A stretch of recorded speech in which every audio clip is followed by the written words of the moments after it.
The U.S. president has Canada firmly in his sights again.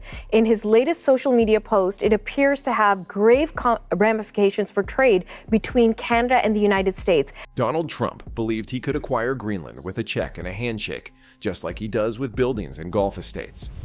But in a surprising twist that has shaken Washington, Greenland did not simply say no.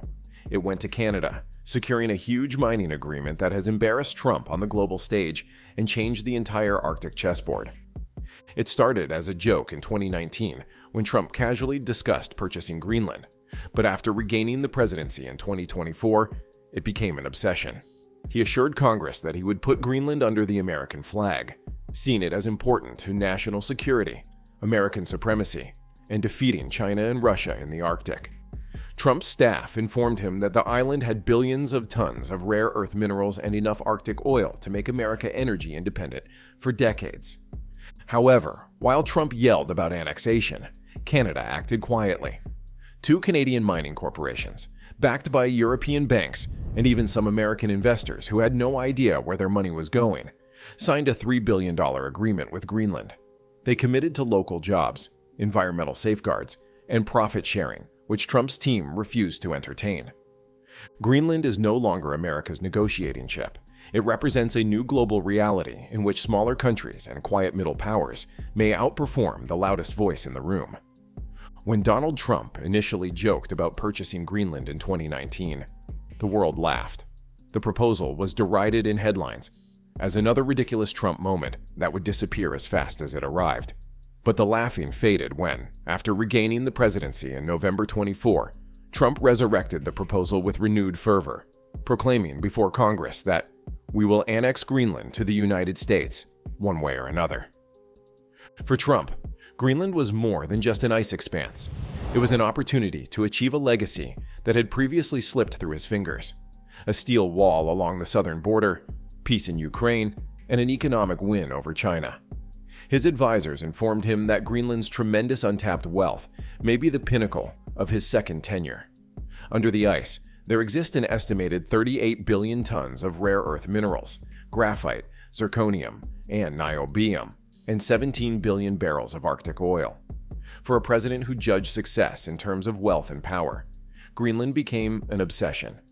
Trump's team, which included Missouri Senator Josh Hawley and Pentagon Chief Pete Hegseth, claimed that Greenland's northern shore was essential for national security, creating a seismic shadow that might protect Russian submarines from detection and allowing the United States to dominate Arctic routes. However, the true purpose lies behind the military reasons: resource domination. As Hawley warned, if we don't mine these resources, Beijing will. But there was one problem. Greenland refused to be bought. Greenland's prime minister held steadfast, insisting that Greenland belongs to the Greenlanders, and Denmark firmly supported them, reminding Trump that sovereignty is not for sale. As Trump pushed harder, the opposition increased, transforming what had begun as a throwaway comment into a full-fledged international crisis that would quickly spiral out of his hands. While Trump pounded the stage and threatened annexation, Canada acted quietly, crafting a lengthy strategy that would catch Washington off guard. Instead of big speeches, Canada sent negotiators, engineers, and financiers to support Greenland's goal of sovereignty and sustainable development. It wasn't about owning Greenland, but about collaborating with it. Two Canadian firms, Greenland Resources Incorporated and Amarok Minerals, have emerged as surprising champions of this Arctic pivot. Greenland Resources, which had previously concentrated on molybdenum mining in Ontario, saw an opportunity as Europe sought vital minerals for its new raw material strategy. Molybdenum, which is required for high-strength steel in electric vehicles and reactors, became a key access point into Greenland's rich subsoil. Amarok Minerals has reactivated the Nalunaq gold deposit, which had been dormant due to extreme Arctic conditions for many years. The initiative suddenly had the strength to move forward, thanks to a quick fundraising round that raised £45 million, including contributions from Denmark's export agency, Norway's pension fund, and private investors from the United Kingdom and the United States. Ironically, several American investors ended up indirectly financing the exact Arctic growth Trump sought to regulate. Greenland's government established strict conditions: local employment, environmental safeguards, and a portion of revenues going into their future fund. Canada agreed without hesitation, valuing long-term benefits above short-term supremacy. But American corporations hesitated, hesitant to commit to local hiring or environmental standards. By March 25, Greenland had approved a 30-year molybdenum license with Canada, diverting vital minerals to European businesses, and left Washington astonished. At the same time, Canada collaborated with the European Development Bank in Norway to establish a $3.1 billion Arctic Green Transition Fund, which excluded American institutions totally. In a single stroke, Canada secured Greenland's resources, reinforced its ties with Europe, and established confidence with Greenland's authorities, all while the United States was left yelling into the bitter Arctic wind. As Canada stealthily grabbed Greenland's riches, Europe did not stand still. The European Union viewed Greenland's rare earth minerals and Arctic location as crucial to its renewable energy transition and industrial independence. Under the EU's Critical Raw Materials Act, Europe sought to meet a quarter of its rare earth demands through collaborative, ecologically friendly initiatives. Greenland, with its massive mineral deposits, formed a key component of this scheme. France made its position known by deploying the nuclear submarine Suffren to Baffin Bay, demonstrating its determination to protect European interests in the Arctic. At the same time, French development banks were raising funding to build a new airport in Greenland, which would provide logistical support for expanding mining and commercial routes. Norway supported Denmark vehemently, but Poland, desperate to retain defense relations with Trump, chose silence, revealing flaws within NATO. This subtle European aggression upended U.S. supply systems overnight. Minerals from Greenland, particularly molybdenum, are critical for electric car bodies, hypersonic weapons, and nuclear reactors. The Inflation Reduction Act's electric car tax incentives ignored Greenland's role, transforming a medium-risk mineral supply into a high-risk catastrophe for American manufacturers. Defense businesses such as Lockheed Martin and Raytheon experienced unexpected delays, with Lockheed delaying hypersonic weapons testing and Raytheon scurrying for alternate suppliers in Australia and Chile. Meanwhile, Europe acted fast to integrate Greenland's mineral flows with its hydrogen and renewable energy programs, assuring a consistent supply chain for its expanding green sectors. Trump's quest for annexation of Greenland has accidentally dragged it farther into Europe's arms. NATO, which had long been unified in Arctic defense, was now divided, with Canada and Europe uniting closely, while the United States became isolated. The Arctic, formerly viewed as a frozen military border, had evolved into a chessboard where resources, energy security, and trade routes defined power. And America found itself playing catch-up in a game it thought it was winning. While superpowers fought over its frozen territory, Greenland quietly concentrated on its own future. For decades, the island was regarded as a lonely outpost, valued solely for what lay beneath its ice. But now, Greenland was ready to change the narrative, demonstrating that it was not a treasure to be gained, but a partner to be appreciated. Greenland's coalition government enacted a significant infrastructure bill mandating 70% local employment in all mining projects and contributing 10% of earnings to the Future Fund. This fund aims to construct schools, healthcare facilities, and green infrastructure, guaranteeing that mining revenue fuels long-term prosperity rather than disappearing into foreign wallets.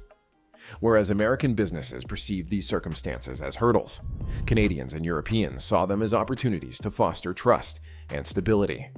Greenland's mines, such as the Nalunaq Gold Project, also create rich byproducts of silver and copper, which are critical for Europe's blue hydrogen initiative and renewable energy objectives. By joining with Europe and Canada, Greenland guaranteed a route to sustainable development, assuring that resource exploitation would not jeopardize its ecology or sovereignty. This convergence was more than just economic. It was political. Denmark and Greenland recognized that supporting American military expansion would spark independence movements and create instability. As NATO members, countries might use Article 5 if threatened, limiting America's military power without a direct clash. Instead, Greenland opted for international cooperation, prioritizing investment and infrastructure above coercion and control. Canada and Europe's policy demonstrated that respecting Greenland's autonomy might lead to collaboration in ways that intimidation could not. Instead of becoming another area lost in global power struggles, Greenland emerged as a model for Arctic nations, a land wealthy in resources, committed to sustainability, and determined to forge its own future in the 21st century. Donald Trump was not accustomed to losing, but as Greenland struck deal after deal with Canada and Europe, rejecting American approaches, Trump's fury became apparent. At rallies, he railed against traitors in Congress and foreign thieves stealing American resources. On social media, he called Greenland's authorities ungrateful, threatening penalties and implying military action that even his closest advisors understood was unachievable.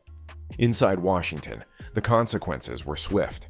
Defense companies like Lockheed Martin and Raytheon, which were suffering major delays owing to delayed molybdenum and rare earth supply, urged the government for answers, but received none. The renewable energy drive of the Inflation Reduction Act clashed with resource shortages, revealing America's supply chain vulnerabilities at the same time that Europe and Canada secured theirs. In Congress, criticism of Trump's strong posture got louder. Alaska Senator Lisa Murkowski cautioned that pushing Greenland's hand would harm Arctic ecosystems and alienate friends necessary for regional stability. Democratic senators recommended a cooperative mining framework, stating that collaboration, rather than annexation threats, was the way ahead.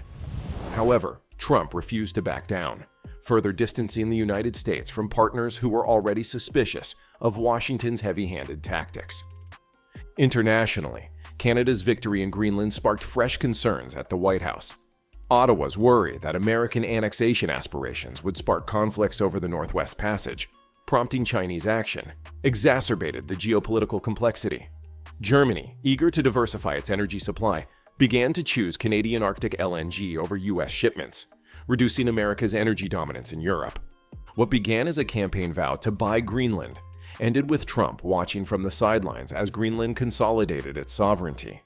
Canada developed as a silent Arctic superpower, and America found itself isolated, bellowing threats that no one heard in the freezing Arctic air.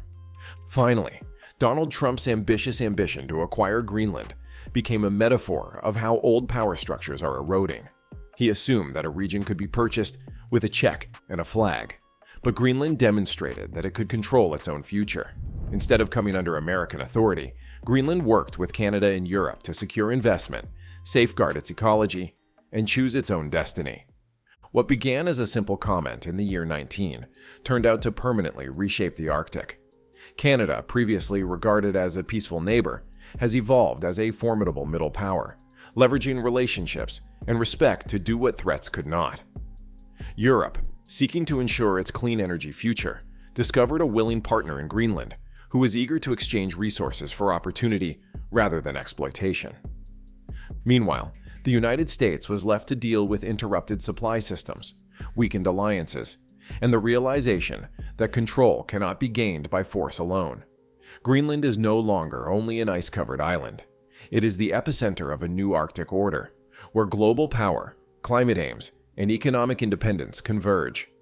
Trump intended Greenland to be his legacy. Instead, Greenland became a message to the world. In this new period, respect and cooperation can accomplish what brute strength cannot.